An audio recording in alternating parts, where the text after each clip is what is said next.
নমস্কার সবাইকে। গত বছর ত্রিপুরার কুমারঘাটের রথযাত্রা আমরা সবার মনে আছে। সেই অ্যাক্সিডেন্টটা কেউ ভোলার মতো নয়। অনেক লোকের মৃত্যু হয়েছিল, অনেক লোক আহত হয়েছিল।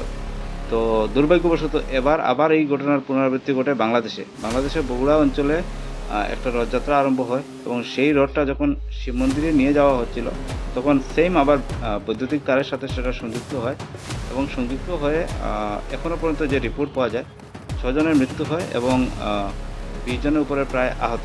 অনেক ছোটাছুটি চলছে, হসপিটালে যাওয়া হচ্ছে, কিন্তু এখনও পর্যন্ত পুরো পারফেক্ট রিপোর্টটা আসেনি।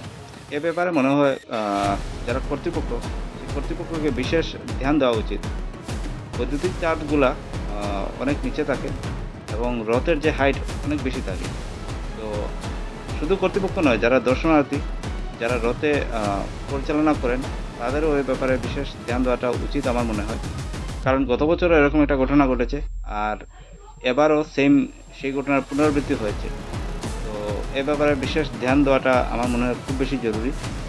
আর যখনই এরকম কোনো অনুষ্ঠানে আমরা সবাই সংযুক্ত হব, আমাদেরও বিশেষ করে ধ্যান দেওয়াটা উচিত বলে আমি মনে করি।